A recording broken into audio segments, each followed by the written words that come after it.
नमस्कार, ओम शांति। आज हमारे साथ राजयोगिनी ब्रह्मा कुमारी पुष्पा दीदी जी हैं, जो अपने बचपन से ही राजयोगा मेडिटेशन का अभ्यास कर रही हैं और पिछले 50 वर्षों से भी अधिक समय से इस ब्रह्मा कुमारी संस्था से जुड़ी हुई हैं। आप दिल्ली के ब्रह्मा कुमारीज़ हेडक्वार्टर करोल बाग पांडव भवन की डायरेक्टर भी हैं, साथ ही साथ राजयोगा एजुकेशन और रिसर्च फाउंडेशन के अंतर्गत जूरिस्ट विंग या वाइस चेयरपर्सन भी हैं। दीदी जी, आपका बहुत-बहुत स्वागत है। ओम शांति। हम सभी ने सुना है कि ब्रह्मा कुमारीज़ में जनवरी मास जो है, वो तपस्या मास कहा जाता है और ख़ास तौर पे 18 जनवरी के दिन को बहुत महत्व दिया जाता है। तो इसका क्या कारण है? हम जानना चाहेंगे आपसे। क्योंकि इस ईश्वरीय विश्वविद्यालय के जो साकार संस्थापक पिता श्री ब्रह्मा रहे, उन्होंने परमात्मा की शिक्षाओं को अपने जीवन में उतारा और जो परमात्मा ने कहा कि अपने जीवन को दिव्य बनाओ, अलौकिक बनाओ, वे अपने आप में एक ऐसे व्यक्तित्व थे, गुणों के धनी, त्याग की मूर्ति, तपस्वी जीवन और सारे समाज का कल्याण कैसा हो, उनके हर कर्म से झलकता था। और जो परमात्मा की शिक्षा रही कि सबको सुख दो, ना दुख लो, और पवित्रता ही जीवन का मूल आधार है। तो अपने मन, वचन, कर्म में श्वास तक उन्होंने निर्विकारी जीवन बनाया, निरहंकारी जीवन बनाया। तो वह जब इस पुरुषार्थ को करते करते अपनी संपूर्ण अवस्था को प्राप्त हुए, हुँ। कर्मातीत अवस्था को प्राप्त हुए, कि कर्म का प्रभाव नहीं और कर्म किया, कर्म योगी जीवन बनकर, और सभी बंधनों से स्वयं को एकदम मुक्त किया, अशरीरी स्थिति को प्राप्त किया। तो उन्होंने ऐसी अवस्था प्राप्त होने के बाद जब देह का त्याग किया, उनकी स्मृति में, क्योंकि वह 18 जनवरी को किया, इसलिए ब्रह्मा कुमारी इसमें ये विशेष तपस्या का दिन और पूरा ही मास तपस्या की जाती है। कहते भी हैं दीदी, नर ऐसी करनी करे हम्म, जो नारायण पद पाए और नारी ऐसी करनी करे जो लक्ष्मी पद पाए। तो जैसे दीदी आपने बताया कि पिता श्री ब्रह्मा परमात्मा की शिक्षाओं पर चलकर अव्यक्त हुए इस दिन पर और उन्होंने ही साकार में इस संस्था की स्थापना करी। हम्म, तो वो कैसे निमित्त बने इस हाँ, संस्था की स्थापना के?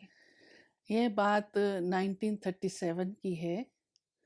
दादा लेखराज, जो एक बहुत बड़े सिंधी परिवार से थे और हीरों का व्यापार करते थे और बहुत मान प्रतिष्ठा थी उनके जीवन में, पूरा सिंध उनको पहचानता था और उनका व्यापार भी भारत के कई कोनों में चलता था, बनारस, उदयपुर, नेपाल के देश में भी और अनेक अनेक कई स्टेट्स में भी।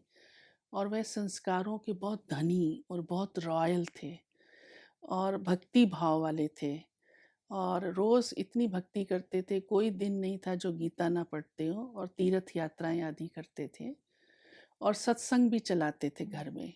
हम्म, तो जब वो 60 वर्ष की आयु में पहुँचे, तो उनके अंदर सत्संग के साथ साथ जो जीवन में धारणाएं होनी चाहिए, वो जो पहले से ही थी, वो इतनी उच्च स्थिति को प्राप्त करती जा रही थी कि उनको एक संसार से विरक्ति का भी आभास होता था। तो दोनों ही बातें उनके जीवन में बहुत अच्छी चल रही थी और एक संपन्न परिवार था। तो उसी दौरान में उनके अंदर परमात्मा सर्वशक्तिवान परम पिता की प्रवेशता हुई। और जब वो प्रवेशता का समय था, उनको खुद वो ध्यान में, ट्रांस में चले गए और उस समय उनको एक आवाज़, जो अन्य थे सब साथी, उन्होंने सुनी। कमरे में लाल प्रकाश हो गया और उनकी बहू उस समय उनके सामने थी। तो वह आवाज़ सुनी, प्रकाश स्वरूपम शिवोऽहं शिवोऽहं, ज्ञान स्वरूपम शिवोऽहं, निज स्वरूपम शिवोऽहं शिवोऽहं। और सारा कमरा लाल प्रकाश से ऐसे भर गया और उनके आंखों से भी लाल प्रकाश, ज्योति चमक रही थी। तो परमात्मा ने उनमें प्रवेश करके स्वयं अपना परिचय दिया और तब से लेकर के जो परमात्मा उनके मुख के द्वारा ज्ञान के रहस्य बताते गए, कि तुम कौन हो, एक आत्मा हो, और ये सब संसारिक मनुष्य एक आत्मा है और मेरी संतान है। और साथ साथ अपना परिचय भी दिया, और वह ही अन्य भाई बहनें आकर के सुनने लगे और सत्संग चालू होता गया। उस समय वो एक छोटा सा संगठन था जिसको ओम मंडली के नाम से जाना गया, क्योंकि उस समय परमात्मा उस मुख के द्वारा, जिनको दादा लेखराज शारीरिक नाम से था, फिर निमित्त बनाया कि आप इस संसार में इस ईश्वरीय संदेश को सब तरफ देंगे। तो उनका नाम रखा प्रजापिता ब्रह्मा, और उनके मुख से ओम की ध्वनि जो होती थी, ओम माना में आत्मा, तो उस संगठन का नाम जो आती थी माताएं, परिवार के परिवार सदस्य सभी, कन्याएं भी, भाई भी, तो वो भी ओम की ध्वनि करते थे और आत्म अनुभूति करते थे। और फिर धीरे धीरे परमात्मा को याद करना, और परमात्मा ने ज्ञान के रहस्य उस व्यक्तित्व के द्वारा, उस हस्ती के द्वारा, जिन्हें पिता श्री ब्रह्मा नाम दिया और निमित्त बनाया कि मैं तुम्हारे द्वारा अब सुखमय संसार लाने का कार्य करूँगा।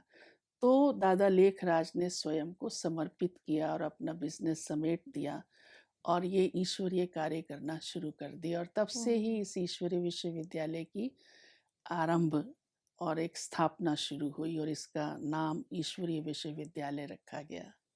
तो जैसे उन्होंने अपने जीवन में परमात्मा की शिक्षाओं को धारण किया जी, और अपना संपूर्ण स्वरूप प्राप्त किया, जी, तो हम सबके लिए वो एक रोल मॉडल है, जी। इंस्पिरेशन है। इसीलिए हम तपस्या करते हैं कि हमको स्वयं को भी ऐसा आत्मा को संपन्न बनाना है दैवी गुणों से, और जीवन को निर्विकारी बनाना है। और जितना हम परमात्मा की याद में मन को लगाएंगे, उससे आत्मा की शक्ति बढ़ेगी और जीवन के विकर्म विनाश होते जाएंगे, आत्मा प्योर होती जाएगी और गुणों का समावेश होता चला जाएगा। तो वो हमारे लिए सैंपल एग्जाम्पल हैं, लेकिन योग बिल्कुल। हमको परमात्मा से लगाना है उनके जैसा बनने और के अंत में लिए। उन्होंने 3 ही शब्द कहे, निराकारी भव, निरहंकारी भव और निर्विकारी भव। ये 3 शब्द ही उच्चारे, क्योंकि वो स्वयं इस अवस्था को प्राप्त हो गए थे। थैंक यू दीदी, आपका ये जानकारी देने के लिए। ओम शांति। ओम शांति।